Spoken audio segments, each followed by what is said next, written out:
Hello दोस्तों, unique classes Jodhpur में आपका स्वागत है। आइए आज बहुत ही महत्वपूर्ण रिवीजन क्लास की शुरू करते हैं और पूरे जुलाई महीने का निचोड़ निकालते हैं कि जुलाई महीने में हमने क्या क्या पढ़ा है, कौन कौन से क्वेश्चन आपके एग्जाम के लिए इंपॉर्टेंट हो सकते हैं। उन्हीं को ध्यान में रखते हुए पूरे जुलाई मंथ को हम रिवीजन करेंगे और हमारे करीबन 30 से 35 क्वेश्चन होंगे और वो क्वेश्चन होंगे जो आने वाले एग्जाम में बहुत ही महत्वपूर्ण हो। आइए अपनी मोटिवेशन लाइन के साथ फर्स्ट क्वेश्चन की शुरुआत करते हैं। लोग चाहते कि मैं बेहतर करूं, कि जितने भी मेरे रिश्तेदार, मेरे पड़ोसी, वो यही चाहते कि मैं बेहतर करूं, लेकिन वे कभी नहीं चाहते कि मैं उनसे बेहतर करूं।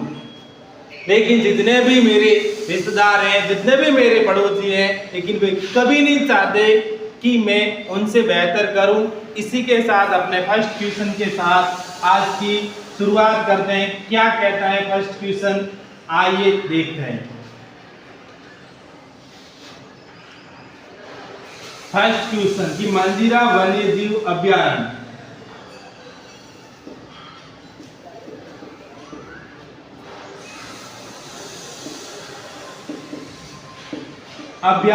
किस राज्य में है?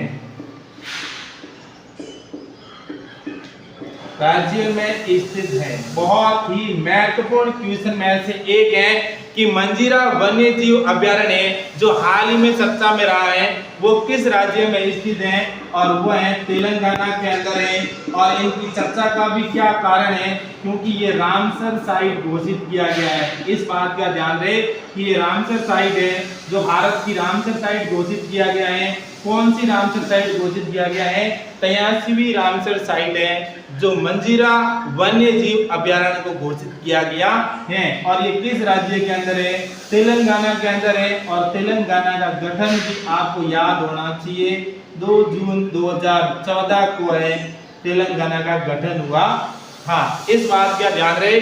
और वर्तमान में भारत में 28 राज्य और 8 केंद्र शासित प्रदेश हैं। उसके बाद देखो बहुत ही महत्वपूर्ण क्वेश्चन, और क्वेश्चन नंबर 2 क्या कहता है? क्वेश्चन नंबर 2 बहुत ज्यादा महत्वपूर्ण क्वेश्चनों में से एक है कि होयसला मंदिर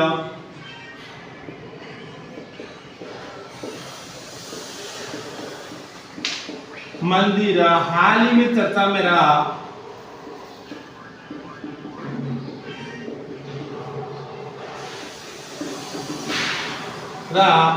किस राज्य में स्थित है? बहुत ही महत्वपूर्ण क्वेश्चनों में से एक है, क्योंकि बहुत सारे ऐसे क्वेश्चन जो राज्य से रिलेटेड आते हैं उनसे संबंधित भी ऐसे क्वेश्चन पूछे जा सकते हैं। तो होयसला मंदिर है वो भारत के कर्नाटक राज्य में स्थित है। क्यों है स्थित? इनका क्या चर्चा का विषय रहा? जो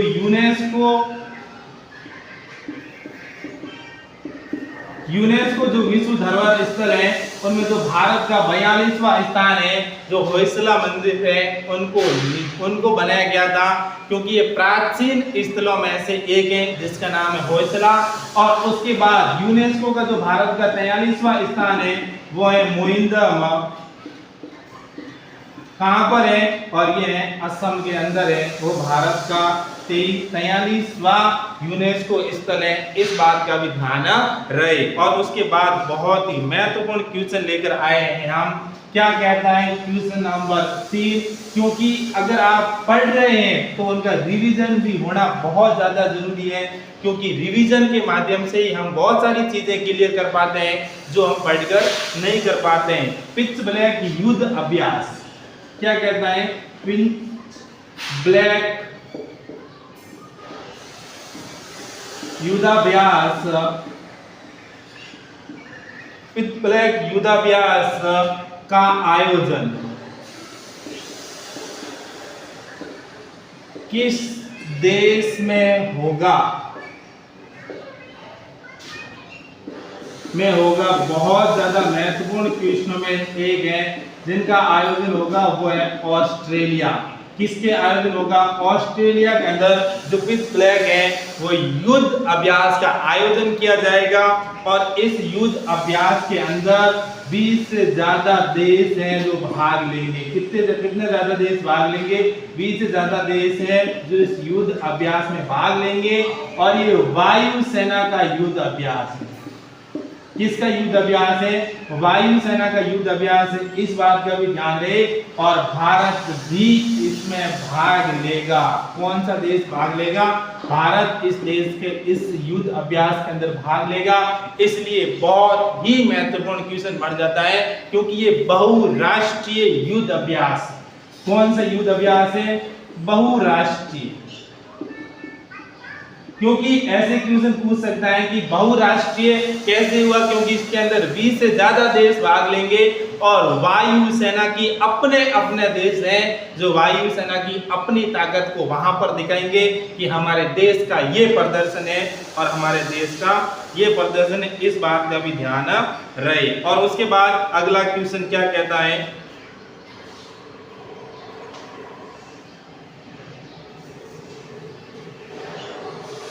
कि हाल ही में केंद्र सरकार ने, क्वेश्चन नंबर 3, कि हाल ही में केंद्र सरकार ने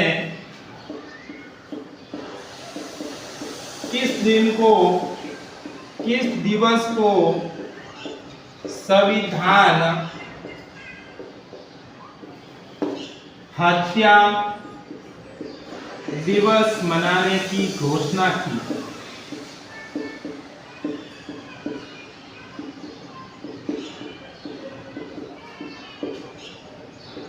कि बहुत ही महत्वपूर्ण क्वेश्चनों में से एक है कि हमारी केंद्र सरकार ने एक दिवस चुना है। उस दिवस को संविधान की हत्या के रूप में मनाने की घोषणा की है कि ऐसा दिवस होना चाहिए जिस दिन हमारे संविधान की हत्या हो गई थी, हमारे संविधान का कोई आधार नहीं था।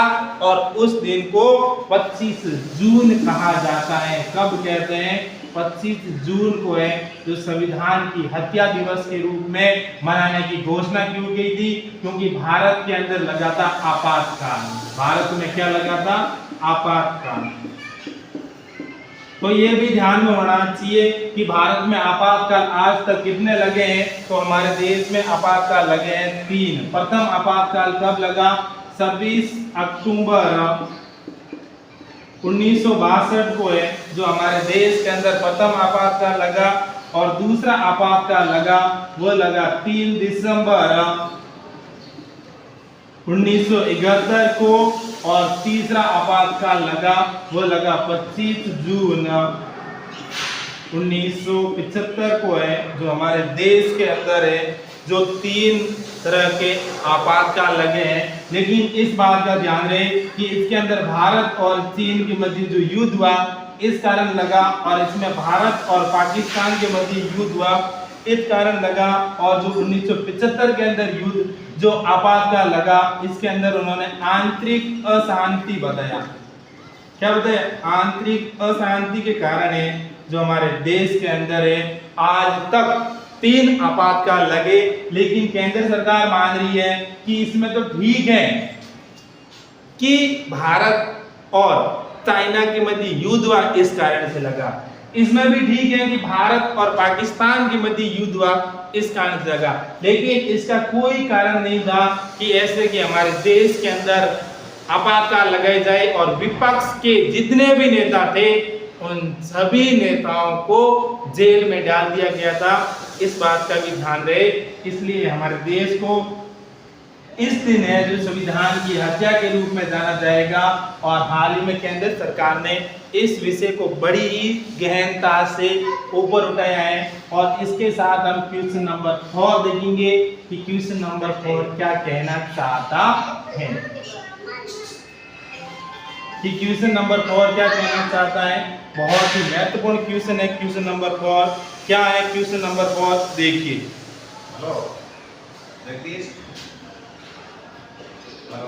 कारगिल विजय दिवस कब मनाया जाता है। जो कारगिल विजय दिवस है वो कब मनाया जाता है, ये क्यों महत्वपूर्ण है? क्योंकि भारत ने पाकिस्तान की सेना को और पाकिस्तान को कई बार धूल चटाने के बावजूद भी उनकी हरकतों से वो बाज नहीं आए, और इसके साथ भारत और पाकिस्तान के मध्य एक युद्ध की समाप्ति हुई, जो तारीख है 26 जुलाई 1999, 26 जुलाई 1999। और इस दिन भारत ने कारगिल युद्ध जीता और इसी दिन को कारगिल विजय दिवस के रूप में मनाया जाता है। और इनके 2024 के अंदर है कितने वर्ष पूर्ण हुए? 25 वर्ष पूरे हो गए, इन्हीं को 25 वर्ष पूरे हुए, इसलिए कारगिल विजय दिवस बड़ी ही उत्साह से मनाया गया, बड़े धूमधाम से मनाया गया। लेकिन याद रहे कि भारत और पाकिस्तान के मध्य सबसे पहले जो युद्ध हुआ वो हुआ था 1948 के अंदर। उसके बाद दूसरे नंबर पर युद्ध हुआ वो हुआ 1965 के अंदर। तीसरे नंबर पर युद्ध हुआ वो हुआ 1971 के अंदर। और जो फोर्थ नंबर पर युद्ध हुआ वो हुआ 1999 पर। लेकिन सभी युद्धों के अंदर पाकिस्तान को मुंह की मार देना पड़ा और युद्ध हारना पड़ा। और अब उन्होंने ठान लिया है कि हम किसी भी हालत के अंदर भारत से जीत नहीं सकते, इसलिए वो कभी घुसपैठ करते हैं, कभी क्या करते हैं, अपनी नाकाफ हरकत करते हैं। और इस युद्ध के अंदर पाकिस्तान के जो दुश्मन है वो करीबन 3000 दुश्मन मारे गए थे उस समय। लेकिन हमारे देश के जो वीर जवान शहीद हुए से वो हुए थे 527 वीर है जो इस युद्ध के अंदर शहीद हुए थे, इस बात को भी ध्यान रहे। और इस दिन को कारगिल विजय दिवस मनाया जाता है। उसके बाद देखो अगला बहुत ही महत्वपूर्ण क्वेश्चन है, क्वेश्चन नंबर 5। क्या कहना चाहता है क्वेश्चन नंबर 5? देखो क्वेश्चन नंबर 5 है carbon border adjustment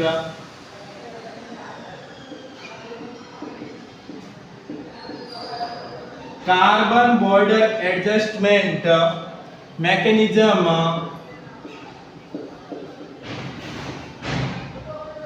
carbon border adjustment mechanism किस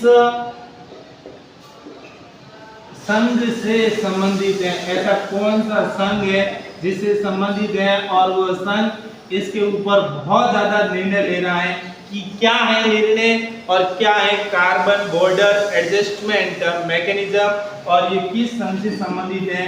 ये है यूरोपीय संघ। किससे संबंधित है? यूरोपीय संघ से संबंधित है। कि यूरोप के अंदर कितने देश शामिल हैं, इस बात का ध्यान रहे कि ये 27 देशों का संघ है। कितने देशों का संघ है? और 27 देश के अंदर जो देश सबसे ज्यादा कार्बन उत्सर्जित करेगा तो उस देश को उतना ही ज्यादा टैक्स भरना पड़ेगा, उस देश को उतना ही ज्यादा टैक्स में बढ़ोतरी होगी। जो देश कम कार्बन का यूज करेगा उस देश को उतना ही कम है जो कार्बन टैक्स देना पड़ेगा। और यूरोपीय संघ है जिसकी स्थापना हुई थी वो हुई थी 1 नवंबर 1993। कब हुई थी? 1 नवंबर 1993 को हुई थी, जिसका मुख्यालय है वह ब्रुसेल्स बेल्जियम के अंदर है, जो इनका मुख्यालय है। इस बात का भी ध्यान रहे। और ये महत्वपूर्ण क्वेश्चनों में से एक है कि यूरोपीय संघ का कब स्थापना हुई थी, इसके अंदर कितने देश हैं, कार्बन बॉर्डर एडजस्टमेंट मैकेनिज्म है वो किससे जुड़ा हुआ है, इस बात का ध्यान रहे। क्योंकि आज हमारी रिवीजन क्लास है। और क्वेश्चन नंबर 6 क्या कहता है? देखिए क्वेश्चन नंबर 6।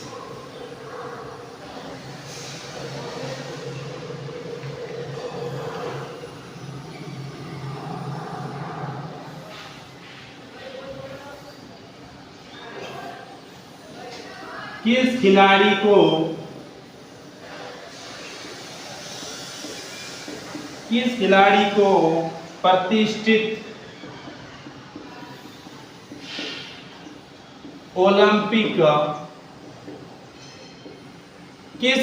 को प्रतिष्ठित ओलंपिक ऑर्डर अवार्ड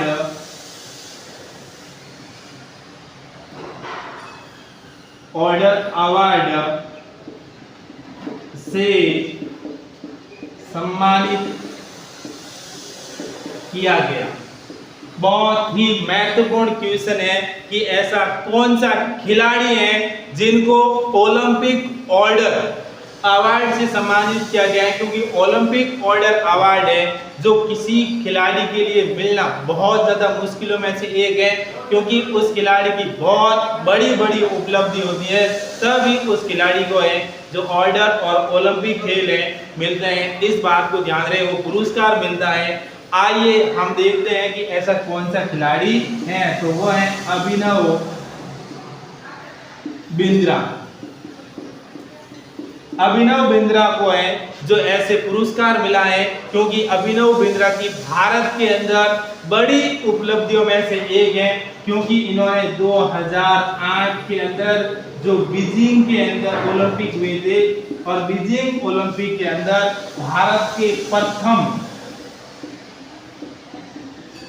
के प्रथम जो व्यक्तिगत गोल्ड मेडल है जो इनको मिला था, वो इस बात का भी ध्यान रहे।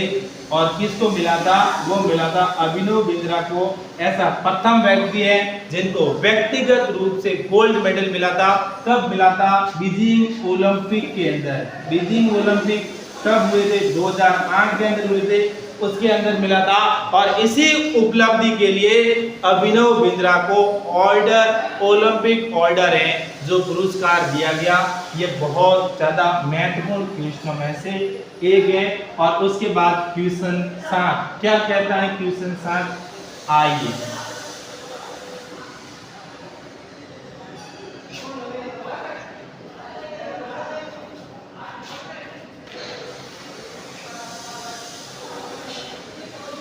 अब देखो, सिकुन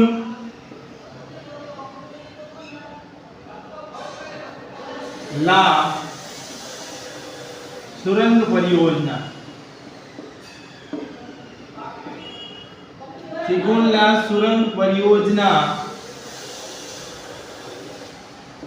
किस केंद्र शासित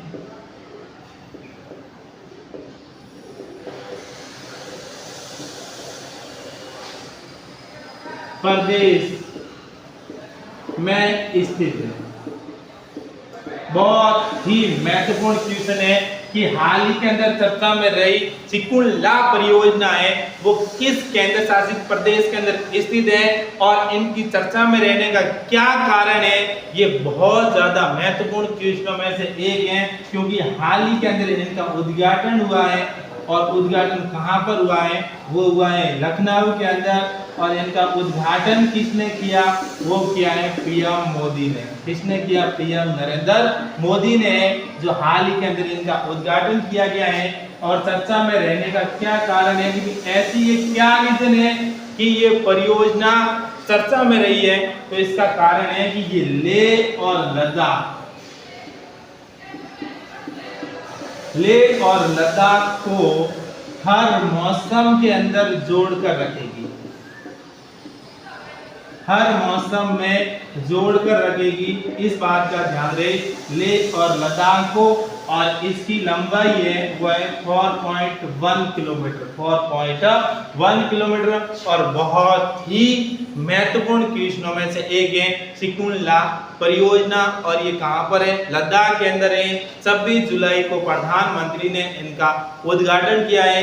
आने वाले 3 से 4 वर्षों में ये बनकर तैयार हो जाएगी और फिर ये बहुत ज्यादा महत्वपूर्ण हो जाएगी। उसके बाद देखो क्वेश्चन नंबर 8 क्या कहता है? क्वेश्चन नंबर 8,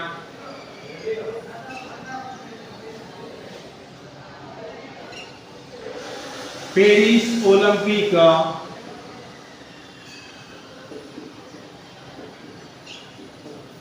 पेरिस ओलंपिक 2024 में भारत की ओर से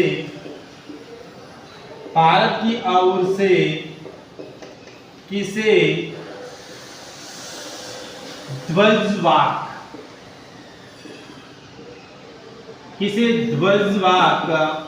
बनाया गया?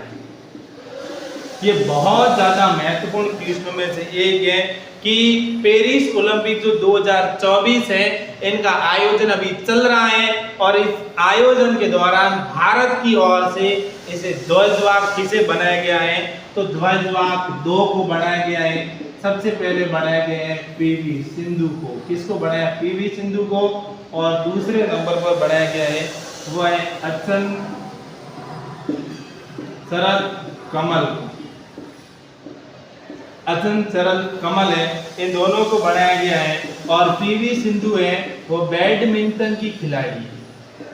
किसकी खिलाड़ी है? बैडमिंटन की खिलाड़ी है। और ये है जो अचन शरद जो कमल है वो टेबल टेनिस के खिलाड़ी है। इस बात का भी ध्यान रहे। और इन दोनों को है जो भारत की ओर से ध्वजवाहक बनाया गया, इस बात का भी ध्यान रहे। और इनका आयोजन कब से कब तक होगा ये भी ध्यान में आना चाहिए कि इनका आयोजन 26 जुलाई से लगाकर 11 अगस्त तक होगा। कब से कब तक होगा? 26 जुलाई से लगाकर 11 अगस्त तक है इनका आयोजन होगा। लेकिन हमारी बड़ी विडंबना है कि अब तक हमने सिर्फ 3 मेडल जीते हैं और वो भी जीते हैं ब्रॉन्ज मेडल। कौन कौन से जीते हैं? ब्रॉन्ज मेडल, जिनमें से 2 मेडल हैं जो जीते हैं जिनका नाम है मनु भाकर। क्या नाम है? मनु भाकर है। जिसका खेल क्या है? एयर पिस्टल है। और एयर पिस्टल के अंदर मनु भाकर ने 2 मेडल जीते हैं और 1 मेडल जीता जिसका नाम है सरबजोत सिंह।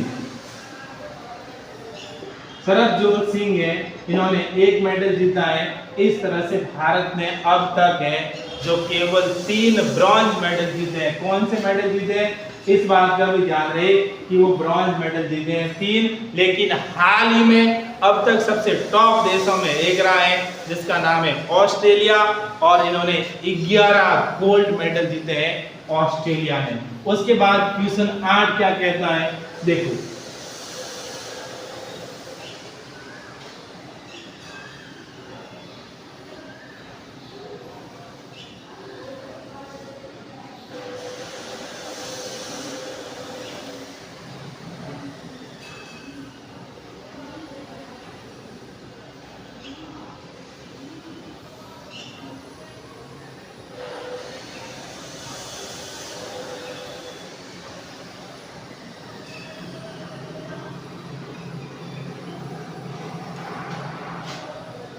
क्वेश्चन नंबर 8 क्या कहता है कि भारतीय मसाला अनुसंधान आयोग द्वारा किसे स्पाइस कि भारतीय अनुसंधान आयोग द्वारा है किसे स्पाइस अवार्ड से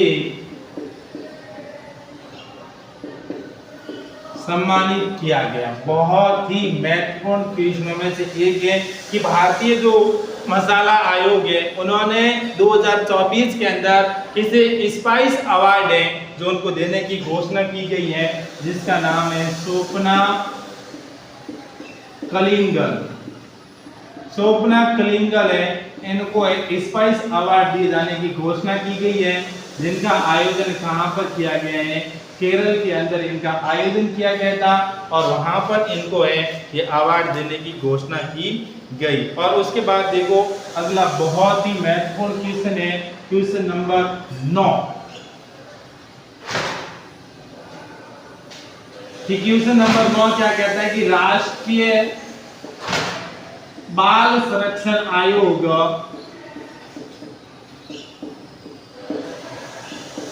आयोग द्वारा किस राज्य में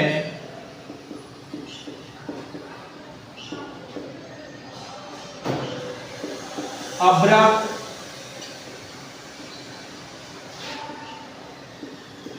खदानों को बाल श्रम मुक्त किया गया? बहुत ज्यादा महत्वपूर्ण क्वेश्चनों में से एक है कि ऐसा कौन सा राज्य है जहां पर उस राज्य के अंदर जो सबसे ज्यादा अभ्रक की खदानें हैं और अभ्रक की खदानों के अंदर जो सबसे ज्यादा बाल श्रम हो रहा था, लोग उस अपने बच्चों को छोटे छोटे खदानों में काम कराने के लिए ले जा रहे थे और उनको उससे मुक्त किया गया। और ये कौन सा राज्य है? वो राज्य है झारखंड। कौन सा राज्य है? झारखंड के अंदर है जो बाल श्रम को मुक्त किया गया। इस बात का ध्यान रहे।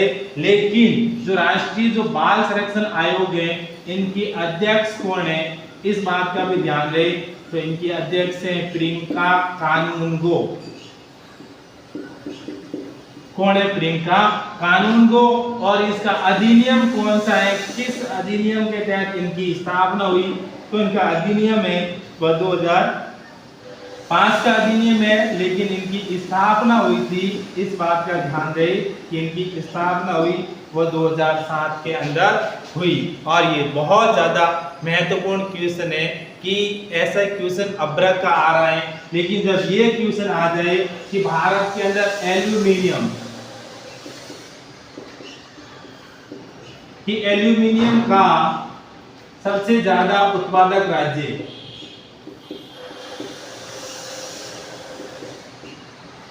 कि ऐसा कौन सा राज्य है जहां पर एल्यूमिनियम का सबसे ज्यादा उत्पादन होता है? तो वो राज्य है ओडिशा। कौन सा राज्य है? ओडिशा के अंदर है जो सबसे ज्यादा एल्यूमिनियम का उत्पादक होता है। और अभ्रक का उत्पादन किस में होता है? वो होता है ओडिशा के अंदर। इस बात का भी ध्यान रहे क्योंकि ऐसे क्वेश्चन है जो बहुत ज्यादा महत्वपूर्ण है। और उसके बाद देखो अगला क्वेश्चन नंबर 10 क्या कहता है? क्वेश्चन नंबर 10 देखो,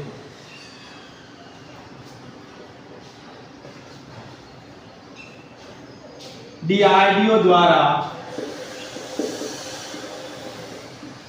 विकसित की गई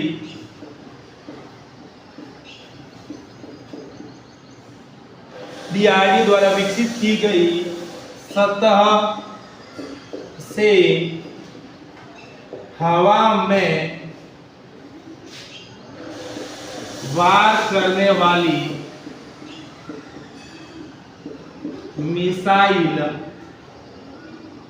मिसाइल का क्या नाम? बहुत ही इंपॉर्टेंट क्वेश्चन है कि डीआरडीओ द्वारा है जो भारत की defence research and development organisation है, जिसके द्वारा हाल ही के अंदर सतह से हवा में वार करने वाली एक बहुत ज्यादा मिसाइल बनाई गई है। और उस मिसाइल का नाम क्या है? वो है आयरन डोम। क्या नाम है? आयरन डोम है। ये आयरन डोम किस देश की भी प्रसिद्ध है? ऐसा भी क्वेश्चन आ सकता है क्योंकि इसे मिसाइल जो डीआरडीओ ने विकसित किया है तो वो देश भी कौन सा है? इजराइल है। इजराइल है, जिनकी आयरन डोम है जो बहुत ज्यादा मिसाइल सिस्टम है और बहुत ही सख्त मिसाइल सिस्टम है। इतना सतर्क रहता है मिसाइल सिस्टम की रडार से भी उनको पकड़कर और उनको भी हमारे देश के अंदर या उस देश के अंदर अपनी सीमा के भीतर किसी भी मिसाइल की एंट्री नहीं देता है। ऐसी है आयरन डोम पद्धति।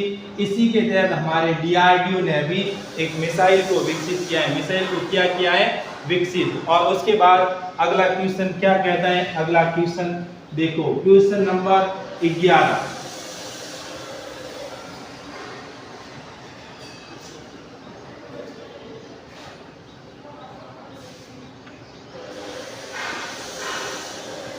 किसे फ्रांस का सर्वोच्च नागरिक सम्मान क्या है? सम्मान का नाम वो है सेवेलियर डी ला लीजर डी होनू। क्या है? फ्रांस का सर्वोच्च नागरिक सम्मान। ये आपको नाम याद जाना चाहिए। क्या नाम है? सेवेलियर डी ला लीजर डी हॉनूर, सेवेलियर डी ला लेजर डी हॉनूर है जो किसे प्रदान किया गया। बहुत ज्यादा महत्वपूर्ण क्वेश्चनों में से एक है कि ये किसे प्रदान किया गया। ऐसा क्वेश्चन एग्जाम के अंदर आ सकते हैं, तो इसका नाम है रोशनी नाडर मल्होत्रा। रोशनी नाडर है जो मल्होत्रा को है इस प्रकार का है जो सम्मान है वो प्रदान किया गया है। और उसके बाद देखो क्वेश्चन नंबर अगला 12 नंबर क्वेश्चन क्या कहता है, क्योंकि हमारा उद्देश्य सिर्फ महत्वपूर्ण क्वेश्चनों को पुटअप करना है ताकि आने वाले एग्जाम को आप क्रैक कर सको और आने वाले एग्जाम के अंदर उनको हार सको। और उसके बाद देखो क्या कहता है क्वेश्चन नंबर 12 कि मालाबार युद्ध अभ्यास, मालाबार युद्धाभ्यास है कि मालाबार युद्धाभ्यास किन किन देशों के मध्य होता है। देशों के मध्य आयोजित किया जाता है।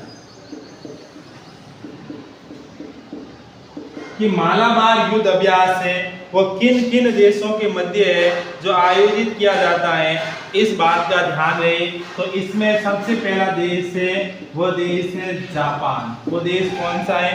जापान है। और उसके बाद है ऑस्ट्रेलिया, उसके बाद अमेरिका और उसके बाद है भारत। उसके बाद क्या है? भारत है। और ये बहुत ही महत्वपूर्ण युद्ध अभ्यासों में से एक है जिसका नाम है मालाबार, और ये नौसैनिक युद्ध अभ्यास है। कौन सा युद्ध अभ्यास है? नौसैनिक युद्ध अभ्यास है। लेकिन इस बात का ध्यान रहे कि इन तीन देशों को क्वाड देश कहते हैं। क्या देश कहते हैं? क्वाड देश। आपके एग्जाम के अंदर ऐसा भी क्वेश्चन आ सकता है कि ऐसे कौन कौन से देश हैं जिनको क्वाड देश कहते हैं। तो उन देशों में एक है जापान, दूसरा है ऑस्ट्रेलिया और तीसरा है अमेरिका। इन देशों को क्वाड देशों की श्रेणी के अंदर रखा गया है। और उसके बाद क्वेश्चन नंबर 13 क्या कहता है? क्वेश्चन नंबर 13 देखो,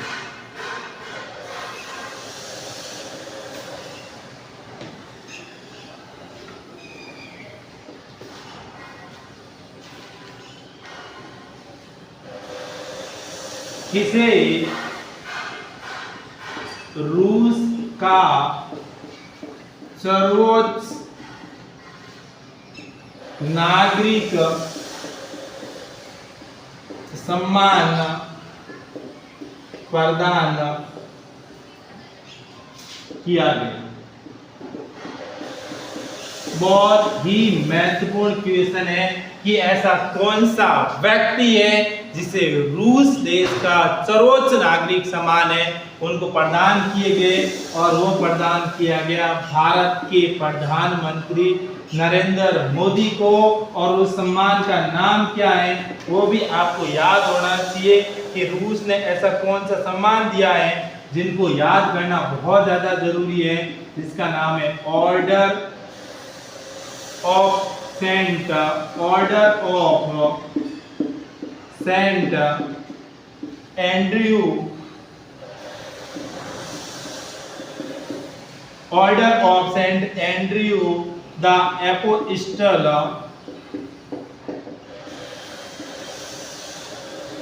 द फर्स्ट ऑर्डर। बहुत ही महत्वपूर्ण पुरस्कार है कि ऐसा भी क्वेश्चन आपके सामने आ सकता है। जब एक क्वेश्चन कहीं ना कहीं हमारे सामने आए तो इस बात का नॉलेज होना चाहिए कि उससे जुड़े हुए और भी क्वेश्चन आ सकते हैं। Order of saint Andrew the apostle the first order है, ये किस देश का सर्वोच्च नागरिक सम्मान है? ऐसा भी क्वेश्चन आ सकता है जिनको हाल ही के अंदर प्रधानमंत्री नरेंद्र मोदी को ये पुरस्कार दिया गया है। तो ये किस देश का है? रूस का सर्वोच्च नागरिक सम्मान है और ये भारत के प्रधानमंत्री नरेंद्र मोदी को दिया गया है। और उसके बाद देखो अगला क्वेश्चन क्या कहता है, देखो 16वें वित्त आयोग का अध्यक्ष किसे बनाया गया? बहुत ही महत्वपूर्ण क्वेश्चन में से एक है कि वर्तमान के अंदर जो 15वां वित्त आयोग है वो चल रहा है, लेकिन 16वां वित्त आयोग का गठन की प्रक्रिया शुरू हो गई है और इनके लिए इनका किसको अध्यक्ष बनाया गया है, तो वो बनाया गया है अरविंद पनगड़िया। तो अरविंद पनगड़िया है नीति आयोग के प्रथम उपाध्यक्ष हैं और उनको है जो इनका है जो अध्यक्ष बनाए गए हैं 16वें वित्त आयोग का। लेकिन इस बात का ध्यान रहे कि 15वें वित्त आयोग के अध्यक्ष कौन थे, और 15वें वित्त आयोग के अध्यक्ष थे जिसका नाम था नंद किशोर सिंह। कौन थे? नंद किशोर सिंह थे जो 15वें वित्त आयोग के अध्यक्ष थे। और 16वें वित्त आयोग के अध्यक्ष किसे बनाया गया? वो बनाया गया अरविंद पनगड़िया को। लेकिन केंद्र का जो वित्त आयोग होता है, जिनका हमारे संविधान के अनुच्छेद के अंदर उल्लेख है, और वह उल्लेख है 280 के अंदर। कौन से अनुच्छेद? 280 फर्स्ट के अंदर है जो इनका उल्लेख किया गया है। लेकिन राज्य वित्त आयोग है, जो राज्य वित्त आयोग का उल्लेख है वो किया गया है 243 फर्स्ट के अंदर। इस बात का भी ध्यान दें कि हमारे देश में केंद्र और राज्य के अलग अलग वित्त आयोग हैं और उनका भी अलग अलग जिक्र किया गया है हमारे संविधान के अंदर। इस बात का भी ध्यान दें और ये बहुत ज्यादा महत्वपूर्ण क्वेश्चनों में से एक है। अगला क्वेश्चन क्या कहता है, देखो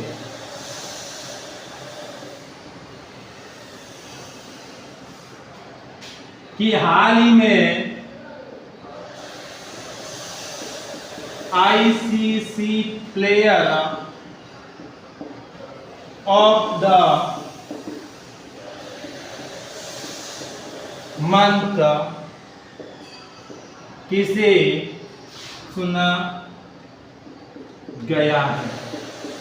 कि ICC player of the month है जो किस खिलाड़ी को चुना गया है, तो वह खिलाड़ी है जसप्रीत बुमराह। जसप्रीत बुमराह है जो पुरुष वर्ग के अंदर आईसीसी प्लेयर ऑफ द है जो खिलाड़ी चुने गए हैं। और दूसरे नंबर महिलाओं के अंदर किसको चुना गया है?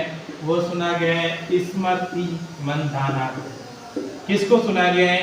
स्मृति मंधाना को। कौन से मंथ के लिए चुना गया है? इस बात का ध्यान रहे, तो मंथ है जुलाई। तो मंथ कौन सा है? जुलाई 2024 के अंदर इनके लिए इन दोनों खिलाड़ियों को है जो ICC player of the month चुना गया है। लेकिन इस बात का ध्यान रहे कि आईसीसी है जो हर महीने जो अच्छा प्रदर्शन करते हैं, बेस्ट प्रदर्शन करते हैं, उन खिलाड़ियों को एक और भी उपाधि देती है। इस बात का ध्यान रहे। और उसके बाद देखो अगला क्वेश्चन क्या है। अगला क्वेश्चन बहुत ज्यादा महत्वपूर्ण क्वेश्चन है अगला, कि विश्व जनसंख्या दिवस, विश्व जनसंख्या दिवस कब मनाया जाता है? कि विश्व जनसंख्या दिवस है वो कब मनाया जाता है और ये जनसंख्या दिवस क्यों महत्वपूर्ण है, इस बात का भी ध्यान दें। तो विश्व जनसंख्या दिवस है जो 11 जुलाई को मनाते हैं। कब मनाते हैं? 11 जुलाई को है जो विश्व जनसंख्या दिवस मनाते हैं। और ऐसा भी अनुमान है कि अब भारत की जो जनसंख्या वृद्धि दर है, धीरे धीरे जितना देश डेवलप हो रहा है उतनी ही जनसंख्या है जो वृद्धि दर धीरे धीरे कम हो रही है। इस बात का भी ध्यान रहे। और आने वाले 2060 तक भारत की जनसंख्या है जो बराबर स्थिर हो जाएगी और उसके बाद धीरे धीरे भारत की जनसंख्या घटने लगेगी। और जब ये 2000 सन पूरी होगी उस समय भारत की जनसंख्या फिर से 100 करोड़ पर आने की ये उम्मीद जताई जा रही है। लेकिन इस बात का ध्यान रहे कि जनसंख्या दिवस कब मनाया जाता है, 11 जुलाई को, और जो प्रथम बार मनाया गया था वो मनाया गया था 1989। कब मनाया गया था? 1989 को। और इसकी रिस्पॉन्सिबल कौन है? तो वो है विश्व जनसंख्या कोष है जो इनका रिस्पॉन्सिबल है, वही इसकी निगरानी करता है किस देश में ज्यादा जनसंख्या बढ़ रही है, तो इसके लिए जिम्मेदार कौन है, उन बातों पर ये सबसे ज्यादा गौर करते हैं और उनको लेकर ये चलते हैं। और उसके बाद देखो अगला क्वेश्चन क्या है। अगला क्वेश्चन और बहुत ज्यादा महत्वपूर्ण होगा अगला क्वेश्चन कि किसे लाहौर उच्च न्यायालय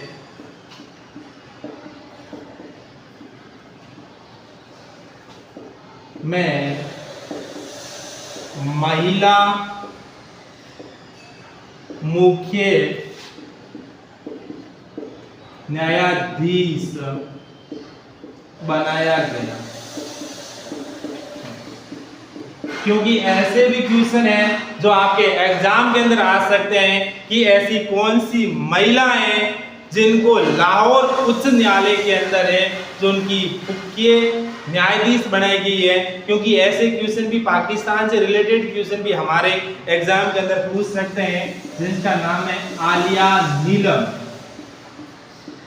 क्या नाम है? आलिया नीलम है, जिनको लाहौर उच्च न्यायालय की जो महिला बनाई गई है, और ये पाकिस्तान का एक बहुत बड़ा शहरों में से एक है, ये बात ध्यान रहे। और ये पाकिस्तान का शहर है, कहाँ पर है? पाकिस्तान के अंदर है। और वहाँ पर किसको बनाया गया है? आलिया नीलम है, इनको वहाँ की मुख्य न्यायाधीश बनाया गया। इस बात का ध्यान रहे। और उसके बाद अगला क्वेश्चन बहुत ही महत्वपूर्ण क्वेश्चन है। क्या कहता है अगला क्वेश्चन? देखो,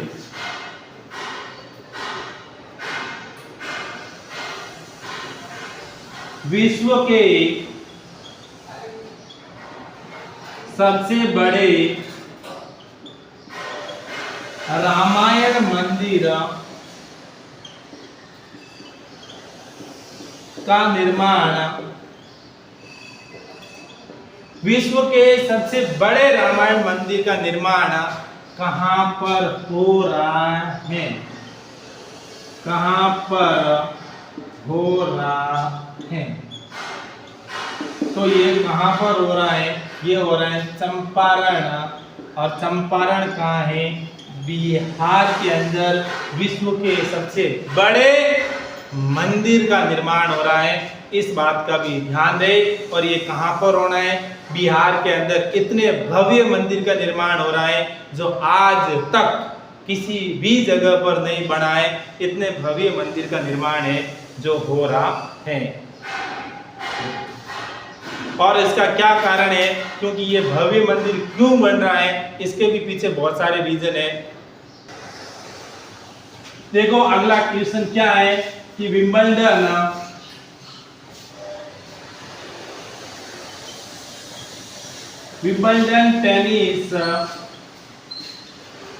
टेनिस टूर्नामेंट,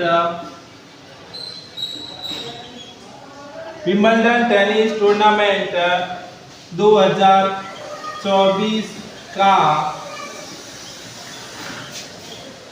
खिताब किसने जीता है?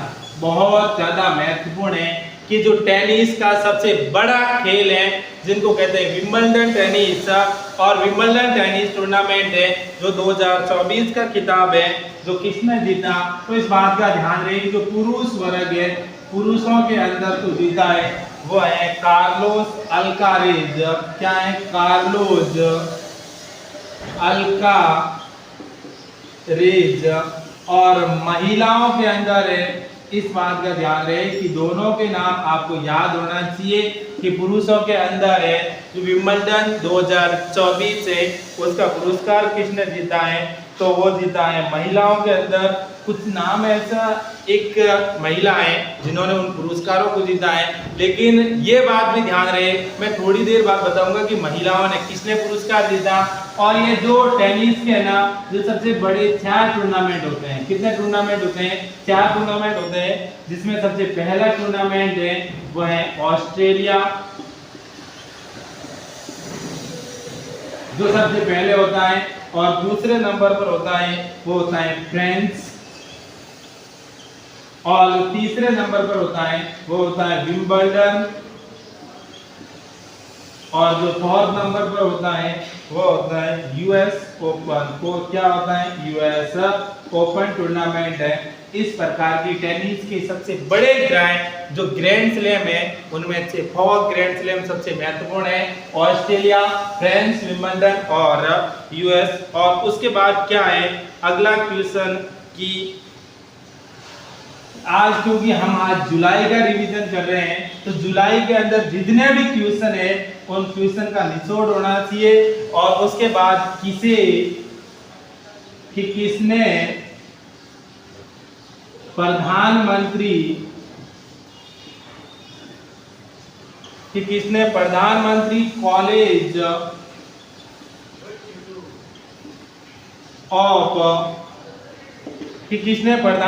कॉलेज ऑफ एक्सीलेंस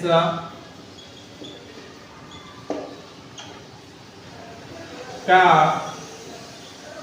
उद्घाटन किया, कि ऐसा कौन से केंद्रीय मंत्री है जिसने प्रधानमंत्री कॉलेज ऑफ एक्सीलेंस है जिनका उद्घाटन किया है?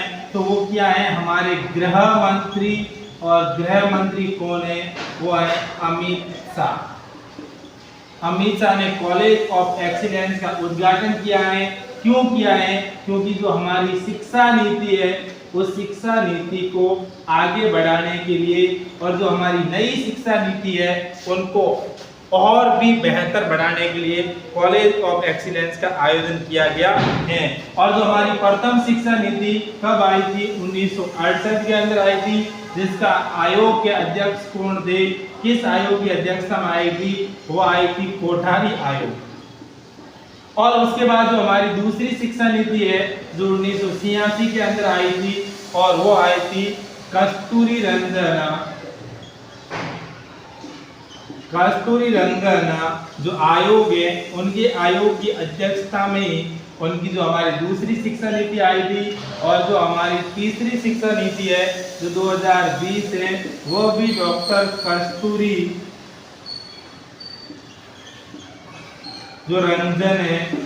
रंजन आयोग की अध्यक्षता में ही आई थी। लेकिन इन्होंने इस तीसरी शिक्षा नीति को और भी बेहतर बनाने के लिए इन्होंने इसका कॉलेज ऑफ एक्सीलेंस है वो शुरू किया गया है। इस बात का भी ध्यान रहे कि ये तीनों शिक्षा नीति आपको याद होनी चाहिए। आने वाले कोई भी एग्जाम के अंदर ऐसे क्वेश्चन आपसे पूछ सकते हैं। और उसके बाद देखो अगला क्वेश्चन क्या कहता है, अगला क्वेश्चन, और कितना महत्वपूर्ण है अगला क्वेश्चन, ये भी आपकी नॉलेज में होना चाहिए कि किस राज्य ने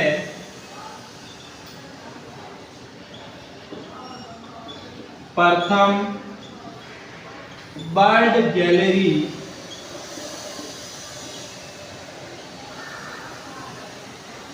की शुरुआत की है।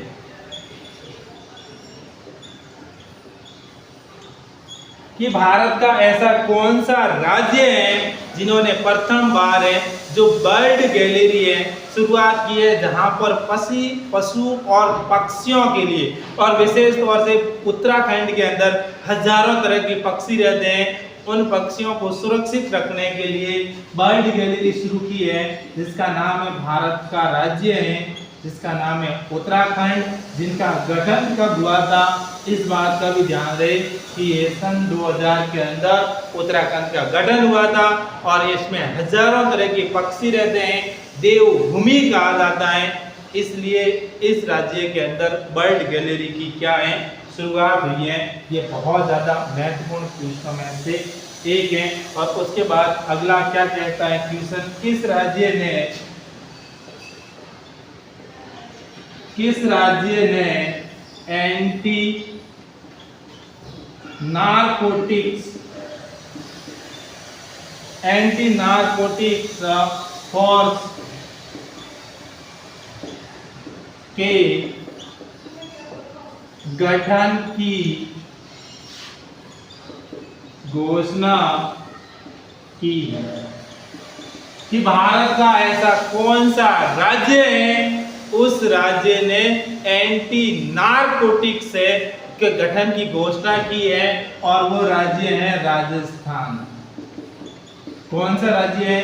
राजस्थान। क्यों की है?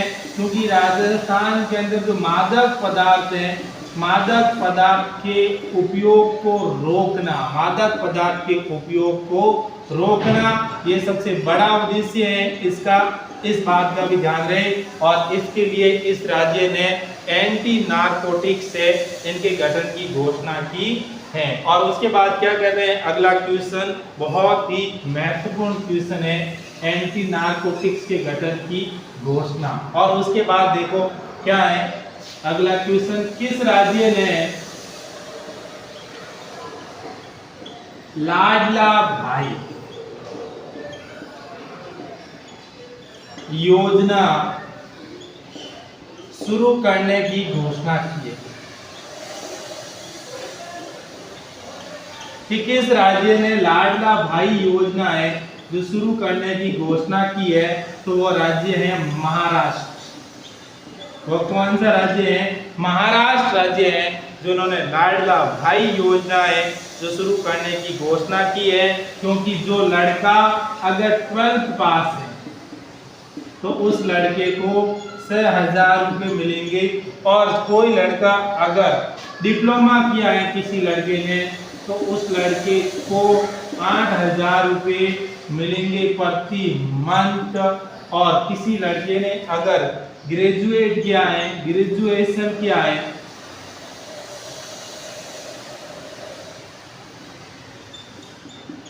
और उस लड़के को 10,000 रुपये मिलेंगे पर मंथ, ताकि वो अपना रोजगार स्थापित कर सके और आगे बढ़ सके।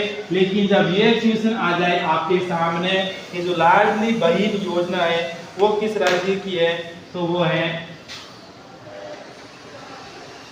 लाडली बहन योजना है। ऐसा भी क्वेश्चन आ सकता है कि लाडली बहन योजना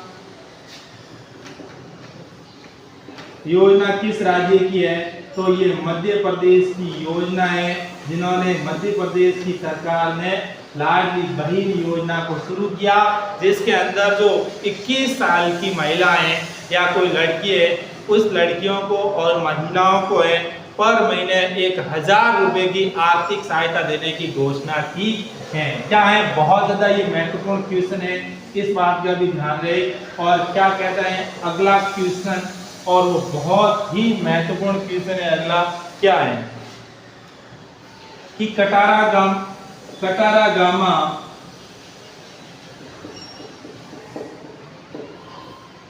गामा ऐसला उत्सव किस देश में मनाया जाता है? कि कटारा गामा है, जो कटारा गामा उत्सव है वो किस देश के अंदर मनाया जाता है?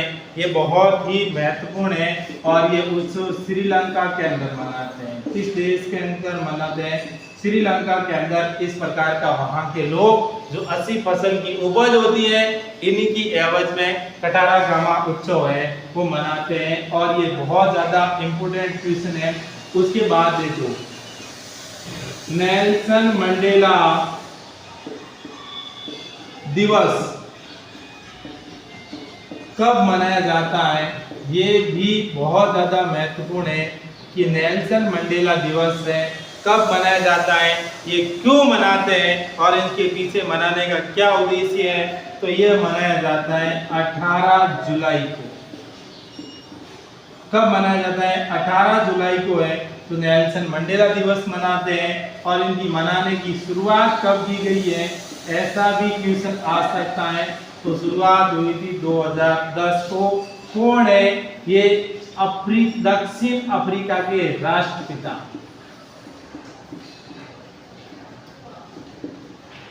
दक्षिण अफ्रीका के कौन है राष्ट्रपिता जिन्होंने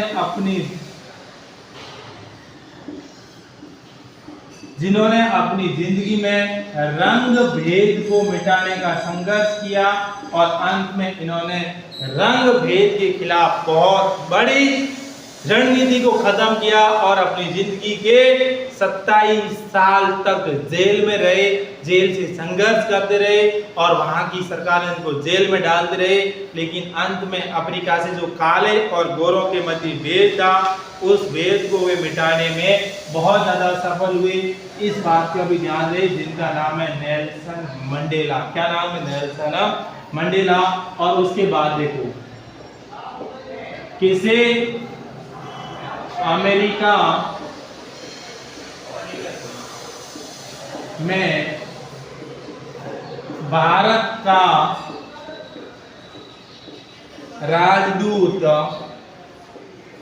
नियुक्त किया गया कि ऐसा कौन सा व्यक्ति है जिसे अमेरिका के अंदर है जो भारत का राजदूत नियुक्त किया गया और उनका नाम है विनय मोहन क्वात्रा। विनय मोहन क्वात्रा है जिनको अमेरिका के अंदर है जो भारत का राजदूत नियुक्त किया गया है। और ये बहुत ही महत्वपूर्ण क्वेश्चन है कि ऐसा कौन सा व्यक्ति है जिनको अमेरिका के अंदर राजदूत नियुक्त किया गया, क्योंकि अमेरिका के अंदर भारत का राजदूत बहुत ही टैलेंट पर्सन को नियुक्त किया जाता है।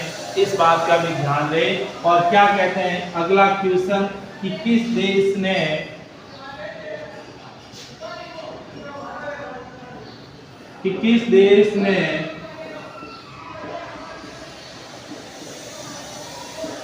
दुनिया की पहली fibre high speed carbon fibre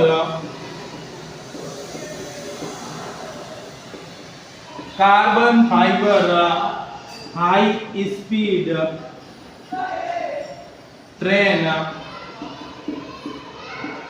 का अनावरण किया है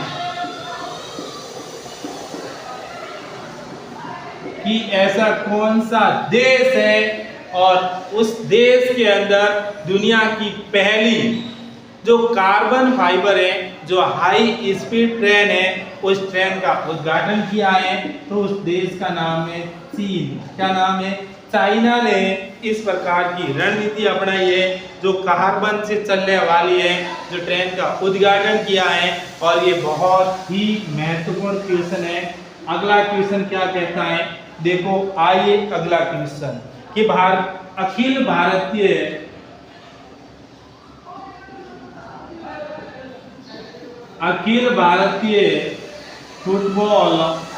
भारतीय पुरुष फुटबॉल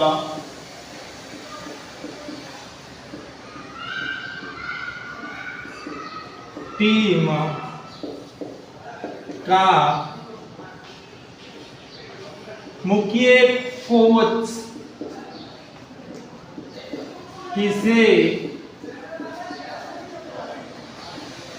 नियुक्त किया गया है? बहुत ही महत्वपूर्ण क्वेश्चनों में से एक है कि ऐसे कौन सा व्यक्ति है जिनको अखिल भारतीय जो पुरुष फुटबॉल कोच हैं उनका नियुक्त किया गया है। तो उनका नाम है मनोलो। क्या नाम है? मनोलो मार्केज है जिनको अखिल भारतीय पुरुष है उनका मुख्य कोच है जो नियुक्त किया गया। तो इस बात का ध्यान रहे कि महिलाओं के कोच कौन है। तो महिलाओं के कोच भी होने चाहिए और महिलाओं के कोच हैं जिनका नाम है थॉमस डेनरबी। क्या नाम है? थॉमस डेनरबी है जो महिलाओं के मुख्य कोच है। और पुरुषों के कोच कौन है? वो है मनालो मार्कोज। इसी के साथ अगर हमारा वीडियो पसंद आए तो शेयर लाइक एंड सब्सक्राइब जरूर करना, क्योंकि हमने पूरे जुलाई महीने को काफ़ी हद तक कवर करने की कोशिश की है और उन इम्पोर्टेंट क्वेश्चन को लेने का ट्राई किया है जो आपकी एग्ज़ाम के अंदर आ सकते हैं। Thank you.